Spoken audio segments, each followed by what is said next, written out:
Hello friends, అందరికీ నమస్కారం. తెలుగు రాష్ట్రాలకి వాతావరణ శాఖ హెచ్చరికలు జారీ చేసింది. నవంబర్ 26 నుండి భారీ వర్షాల ముప్పు పొంచి ఉందని అటు రైతులకు ముందస్తు హెచ్చరికలు జారీ చేసింది వాతావరణ శాఖ. Welcome to AP weather news. AP Telangana daily weather update కోసం మన ఛానల్ సబ్స్క్రైబ్ చేయండి, షేర్ చేయండి, లైక్ చేయండి. ఎప్పటికప్పుడు తాజా వాతావరణ సమాచారం మన ఛానల్లో ఇవ్వటం జరుగుతుంది. టుడే వెదర్ అప్డేట్ ఏంటంటే, ఈరోజు ఉపగ్రహ చిత్రం చూడండి, శాటిలైట్ చిత్రం. ఈరోజు శాటిలైట్ అంచనాలు గమనిస్తే ఇవాళ కోస్తాంధ్రలో అక్కడక్కడ తేలికపాటి మేఘాలు వచ్చే అవకాశాలు ఉన్నాయని వాతావరణ శాఖ తెలిపింది. ఇదిలో ఉంటే నవంబర్ 26 నుండి మళ్ళీ కోస్తాంధ్ర తెలంగాణలో వర్షాలు పెరిగే అవకాశాలు ఉన్నాయని, అటు రైతులు అప్రమత్తంగా ఉండాలని వాతావరణ శాఖ తెలిపింది. ఇదిలో ఉంటే దక్షిణ మధ్య బంగాళాఖాతంలో నవంబర్ 23వ తారీఖున భారీ అల్పపీడనం ఏర్పడే అవకాశం ఉందని వాతావరణ శాఖ తెలిపింది. ఈ అల్పపీడనం మరింత బలపడి తుఫానుగా కూడా మారే అవకాశాలు ఉన్నాయని, ఇది తుఫానుగా మారి ఇటు తమిళనాడులో కానీ లేక ఇటు దక్షిణ కోస్తాంధ్రలో కానీ తీరం దాటే అవకాశాలు ఉన్నాయని వాతావరణ శాఖ తెలిపింది.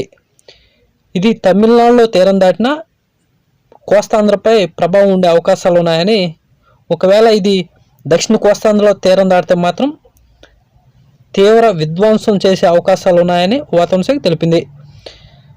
ఇది ఎక్కడ తీరం దాటేది మరో 4-5 రోజుల్లో స్పష్టత వచ్చే అవకాశాలు ఉన్నాయని, పోయిన సంవత్సరం వచ్చిన మిచాంగ్ తుఫాన్ ఇటు దక్షిణ కోస్తాంధ్రలో బాపట్ల సమీపంలో తీరం దాటిన విషయం అందరికీ తెలిసిందే. అదే ట్రాక్లో ఈ తుఫాను కూడా వచ్చే అవకాశాలు ఉన్నట్టు వాతావరణ శాఖ అంచనా వేసింది. ఈ తుఫాన్ ఎక్కడ తీరం దాటేది మరో 4-5 రోజుల్లో స్పష్టత వచ్చే అవకాశాలు ఉన్నాయని వాతావరణ శాఖ తెలిపింది. నవంబర్ 26 నుండి ఇటు దక్షిణ కోస్తాంధ్ర జిల్లాలైన అన్నమయ్య, చిత్తూరు, తిరుపతి, నెల్లూరు, మదినపల్లి జిల్లాలో చాలా చోట్ల ఓ మోస్తరు నుండి భారీ వర్షాలు నమోదయ్యే అవకాశాలు ఉన్నాయని వాతావరణ శాఖ తెలిపింది.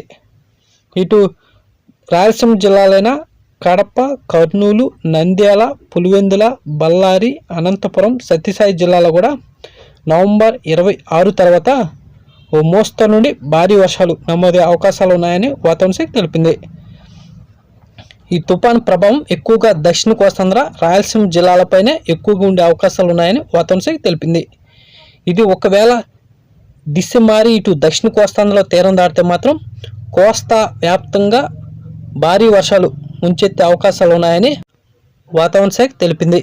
ఇదిలో ఉంటే ఈ రాబోయే వారం రోజుల పాటు అటు రైతులు వరి కోతలు పూర్తి చేసుకోవాలని, లేకపోతే తీవ్ర నష్టం వాటిల్లే అవకాశం ఉందని వాతావరణ శాఖ తెలిపింది. ఇదిలో ఉంటే అటు తెలంగాణలో కూడా నవంబర్ 26 తర్వాత ఓ మోస్తరు నుండి భారీ వర్షాలు నమోదయ్యే అవకాశాలు ఉన్నాయని వాతావరణ శాఖ తెలిపింది. ఇదిలో ఉంటే ఈ తుఫాన్ ఎక్కడ తీరం దాటేది మరో 4-5 రోజుల్లో స్పష్టత వచ్చే అవకాశాలు ఉన్నాయని, అటు రైతులు ముందస్తు జాగ్రత్తలు తీసుకుని అప్రమత్తంగా ఉండాలని వాతావరణ శాఖ తెలిపింది.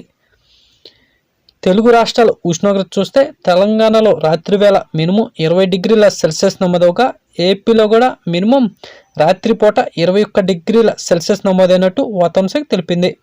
తెలంగాణలో పగటిపూట మ్యాక్సిమం 31 డిగ్రీల సెల్సియస్ నమోదవగా, ఏపీలో కూడా మ్యాక్సిమం 31 డిగ్రీల సెల్సియస్ పగటిపూట నమోదైనట్టు వాతావరణ శాఖ తెలిపింది. ఇదిలో ఉంటే తెలుగు రాష్ట్రాల్లో ఉష్ణోగ్రతలు తగ్గుముఖం పట్టే అవకాశాలు ఉన్నాయని, రాత్రిపూట చలి తీవ్రత బాగా పెరిగే అవకాశాలు కూడా ఉన్నట్టు వాతావరణ శాఖ తెలిపింది.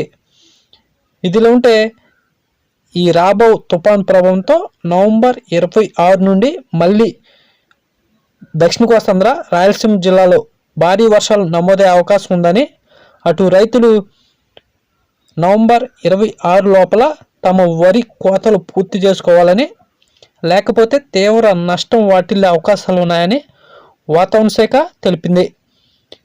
అటు గాలి వేగం కూడా పెరిగే అవకాశాలు ఉన్నట్టు వాతావరణ శాఖ తెలిపింది. ఇలాంటి డైలీ వెదర్ అప్డేట్ కోసం మన ఛానల్ సబ్స్క్రైబ్ చేయండి, షేర్ చేయండి, లైక్ చేయండి.